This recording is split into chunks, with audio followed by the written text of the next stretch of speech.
नमस्कार। आज बात करेंगे तकनीक की और तकनीक में भी विशेष रूप से बात करेंगे ड्रोन की।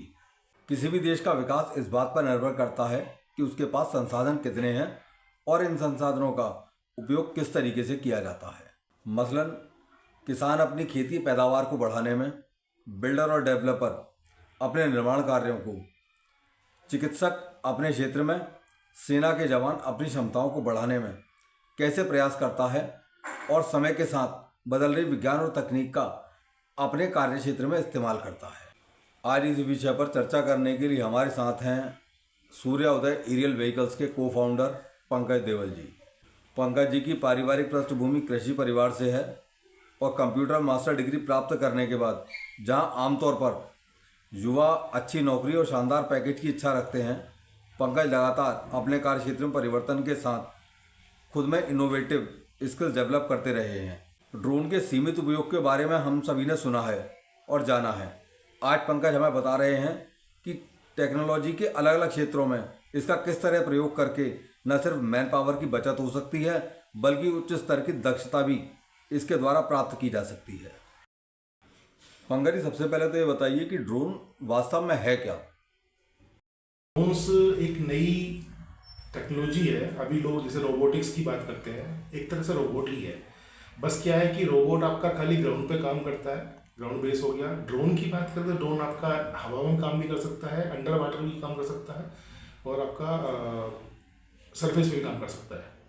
तो एक तरीके से रोबोट है जिसे हम अपने कामों को ईज बनाने के लिए यूज़ करते हैं।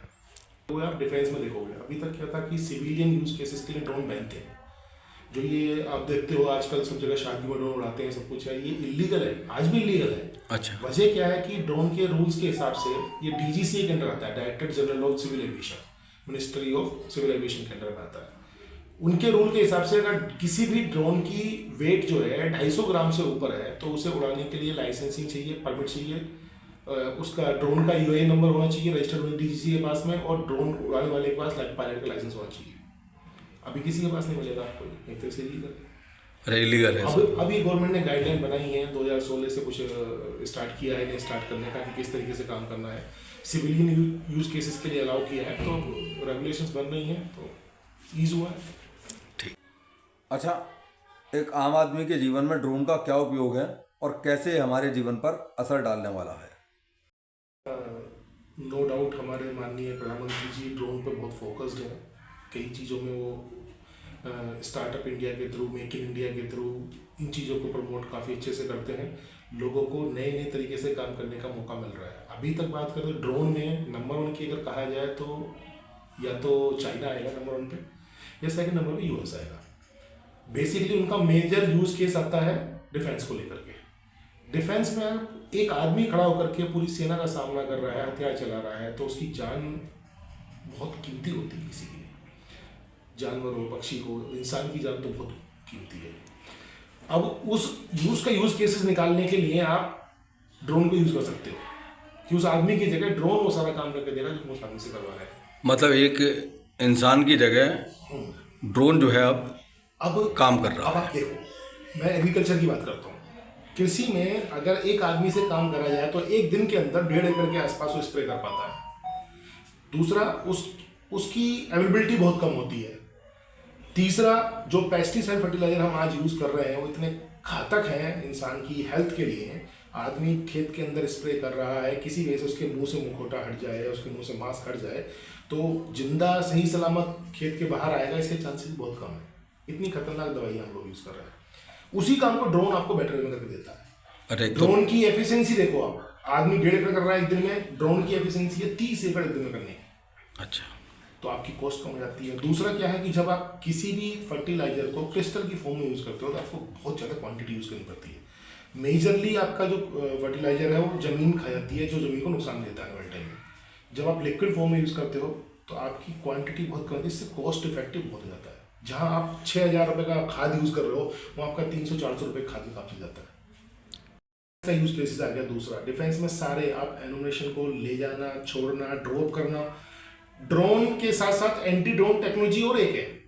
अच्छा। अब ड्रोन तो मान लीजिए एक सैनिक हो गया, ड्रोन वो जाकर के दूसरे को मार रहा है, लेकिन उससे बचने के लिए भी एक एंटी ड्रोन टेक्नोलॉजी चाहिए ना।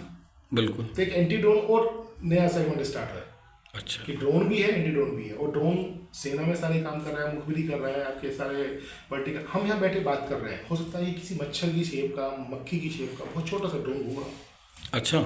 इतने छोटे छोटे ड्रोन आ गए हैं मक्खी की बराबर। अच्छा अच्छा। वो आपके आएंगे, यहाँ से घूम के चले जाएंगे, आप सोचोगे मक्खी घूम रही है, वो आपकी सारी इन्फॉर्मेशन लेके चले जाएंगे आपसे। ठीक। अब दूसरा, आप सर्वे मैपिंग की बात कर लो, गवर्नमेंट के पास डेटा नहीं मिल पाता प्रॉपर्ली, कहाँ जमीन है।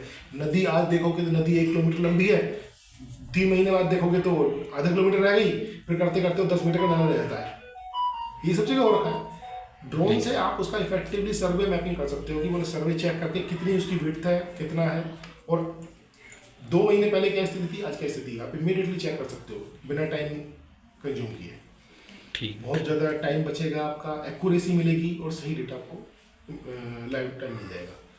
इसी तरीके से आपके आते हैं पावर लाइन का सर्वे। पावर लाइन हो गया, विंडमिल्स हो गए, इनके सर्वे के लिए आप देखो कि पावर सप्लाई इंटरप्ट करनी पड़ती है।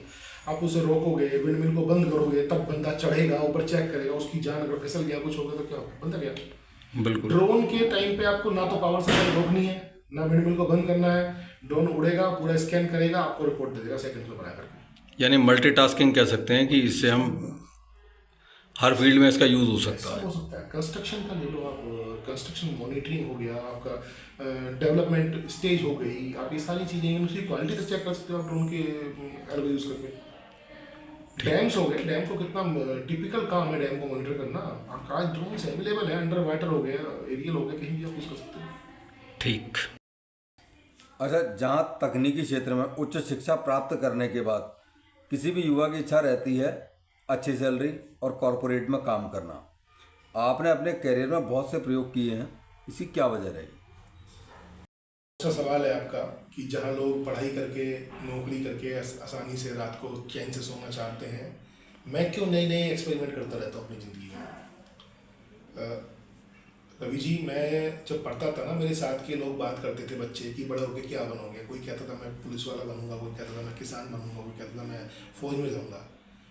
मुझे आज भी सरप्राइज होता है कि मैं क्यों बोलता था, लेकिन मैं कहता था कि मैं प्राइवेट कंपनी में नौकरी करूँगा। अच्छा। मुझे क्या थी, बचपन से लेके एक माइंड सेट था कि सरकारी, दोस्त बोलते हैं सरकारी क्यों नहीं, कि सरकारी कंपनी का मतलब है सरकारी काम करने वाले काम चोरी।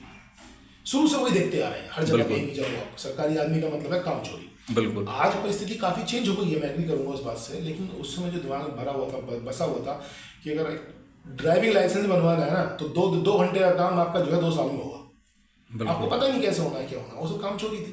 बिल्कुल। तो इसलिए चीज़ दिमाग से निकली हुई थी। दूसरा, मैंने MCA किया है। MCA करने के बाद में जो हमारा लास्ट सेमेस्टर होता है, ट्रेनिंग का होता है। तो मेरी क्लास के टॉपर लोग भी ना पैसे दे दे करके कुछ ना कुछ कोर्स कर रहे थे, या ट्रेनिंग पैसे दे के कर रहे थे। मैं अकेला आदमी था जिसने कि उस 6 महीने के टाइम में 13 जॉब चेंज की थी। अच्छा। मेरा स्टाइपेंड बड़ा हाई है। वजह क्या है कि मुझसे ना चेयर पर बैठा नहीं जाता। मैं दिन में अगर 4 लोगों से नया ना मिलूँ, 4 लोगों से कुछ नया ना सीखूँ, किसी को कुछ नया ना बताऊँ, तो मुझे लगता है कि मेरा दिन सक्सेसफुल नहीं रहा है आज का जी। तो इस तरह के उसके साथ रहा। अब बात करें कैरियर की, मैंने एयरटेल के साथ स्टार्ट किया। जब स्टार्ट किया, एयरटेल का लैंडलाइन ब्रॉडबैंड ईस्ट दिल्ली के अंदर मेरा स्टार्ट किया हुआ है। टाटा इसका ही आया था, नई टेक्नोलॉजी थी डिश 2006 में। I was the one of the initial level के जो एम्प्लॉय होते हैं उनमें से एक मैं रहा हूँ। अच्छा। मेरा एम्प्लॉय कोड भी शायद 100 कुछ के आसपास रहा होगा जी। उसके बाद बात करें हम, Reliance Big TV Punjab Haryana मैंने लॉन्च किया हुआ है। इफ्को किसान संचार महाराष्ट्र हो गया। तिकोना का नाम अगर आपने सुना हो, ब्रॉडबैंड कंपनी तिकोना रही है। I was one of the founding member Tikona. अच्छा। नॉर्थ इंडिया का मैं हेड रहा हूँ, उसमें मैंने हैंडल किया है पूरा ऑपरेशंस।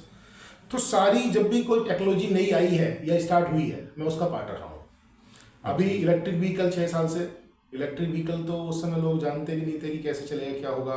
लिथियम बैटरी स्टार्टिंग हो रही थी, मैं पहला आदमी लिथियम के साथ काम कर रहा था। स्कूटर पे हमने इलेक्ट्रिक एक बाइक, शायद आपने देखी होगी, मैं बाइक बनाई थी 250 जी। उसके बाद अब ड्रोन पे 2021 से 18 से मैं सोच रहा हूँ, 21 से मैंने कुछ स्टार्ट किया काम करना कि कैसे करना है, क्या करना है। एग्रीकल्चर में इसलिए प्लान किया कि एग्रीकल्चर से खुद जुड़ा हुआ हूँ, एग्रीकल्चर करते हैं। सर्वे मैपिंग सर्विलांस बेसिक नेसेसिटी है, सिविल यूज़ की भी, गवर्नमेंट की भी, और अपनी सारी एजेंसी की, PSUs की, कंपनीज की। सबको मॉनिटरिंग चाहिए, तो इसलिए उसमें काम किया। तीसरा डिफेंस के साथ जुड़ने का प्लान है, जल्दी डिफेंस के लिए कुछ अच्छा कर रहे हैं हम लोग, अपना डेवलप कर रहे हैं, कुछ कर पाएंगे। एक और बड़ा रियलिस्टिक सा सेगमेंट मैं स्टार्ट करने वाला हूँ, अभी डिस्क्लोज नहीं करूँगा कुछ function से, लेकिन अगले 6 महीने के अंदर मेरा प्लान है कि मैंने एक बड़ा इंटरेस्टिंग चीज़ और ड्रोन्स में स्टार्ट करने वाला हूँ, and we will the first in India to start that. ठीक। अच्छा, आने वाले भविष्य में आपकी क्या योजना है? मेरा टारगेट अगले 10 साल के अंदर कंप्लीट एआई इनेबल्ड फार्मिंग को एंडोर्स कर देना है, ना केवल अपने लिए, अपने समाज के लिए, नियर बाई लोकेशन के लिए, इवन पूरे हिंदुस्तान के लिए। मैं 200 किलोमीटर दूर बैठ करके अपने 200 किलोमीटर दूर लोकेटेड फार्म पे पूरी खेती खुद मैनेज करने की कैपेबिलिटी डेवलप करने जा रहा हूँ। 200 किलोमीटर 200 किलोमीटर दूर रह के मैं 200 किलोमीटर दूर खेती करने का प्लान लेके चल रहा हूँ। जो सारे काम मैंने अपनी कंपनी में ऑटोमेटेड ट्रैक्टर डेवलप कर लिया है, मशीन डेवलप्ड है हमारे पास कि हम ट्रैक्टर को वहीं से 200 किलोमीटर दूर बैठ के मैं चला सकता हूँ। ड्रोन से मैं सारे काम कर सकता हूँ, मॉनिटरिंग पूरी, स्प्रेइंग। मुझे बस एक आदमी चाहिए उसकी रिफिलिंग करने के लिए, उसकी चार्जिंग करने के लिए, जो एक अकेला बंदा होगा वो तो कर सकता है। बाकी मैं सारी डिवाइसेस को वहीं बैठ करके ऑपरेट कर सकता हूँ।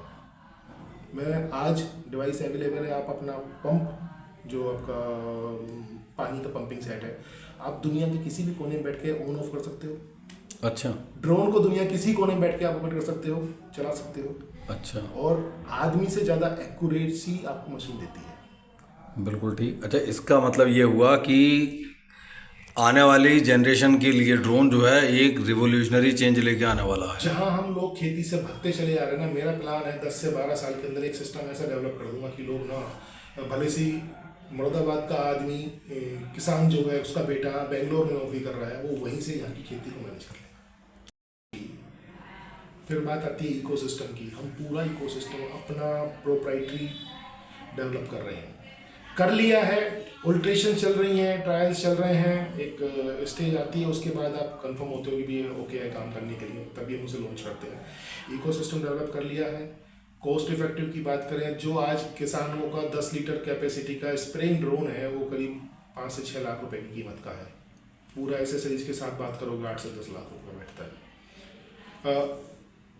मैंने अपनी टीम को लगाया हुआ है, काम कर रही है टीम, बहुत अच्छा काम कर रही है टीम मेरी। और इस सारे इकोसिस्टम को मैं 1 लाख रुपए में किसान को लॉन्च करने का प्लान लेके चला। अच्छा। अगले 1 साल के अंदर मैं 10 लाख की चीज़ को 1 लाख पे लाने की बात करता हूँ। इसका मतलब जो है चीज़ें जो हैं, हाँ, और वो भी पूरा इंडिजीनियस। अच्छा, विद प्रोप्राइटरी ऑफ सूर्योदय। ठीक। युवाओं को आज आप क्या संदेश देना चाहेंगे? टेक्नोलॉजी से दूर हटने के लिए लोगों की बात नहीं करता हूँ। ये एक मशीन है, बहुत काम की मशीन है, लेकिन अभी क्या हो रहा है कि हम इसका यूज नहीं कर रही है, हम यूज कर रही है। आज की यंग जनरेशन को लगता है खाली रील बनाना या जोमेटो से कुछ मंगा लेना, ब्लिंकिट से मंगा लेना, फूड मंगा लिया, कुछ चिप्स मंगा लिए, यही खाली टेक्नोलॉजी नहीं।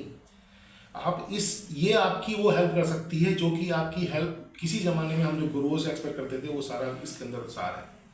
मैं हर आदमी को बोलता हूँ, हर पेरेंट्स को बोलता हूँ कि आप बच्चों को टेक्नोलॉजी से हटाने की बात मत करो, उन्हें उसका सही तरीके से यूज़ करना सिखाओ। इसके साथ साथ ड्रोन्स की बात करते हैं जिसमें मैं काम कर रहा हूँ। मेरा ये मानना है कि 2030 तक ना आपको more than 1 crore drone pilots की रिक्वायरमेंट होने वाली है इंडिया में। अच्छा। 1 करोड़ से ऊपर। आज अगर बात करोगे कितने होंगे, ऐसे होंगे 18,000 के आसपास है ड्रोन पायलट। 2030 तक 1 crore drone pilot. Drone pilot is going to be just like a driving licence. हर आदमी के पास ड्राइविंग लाइसेंस होता है।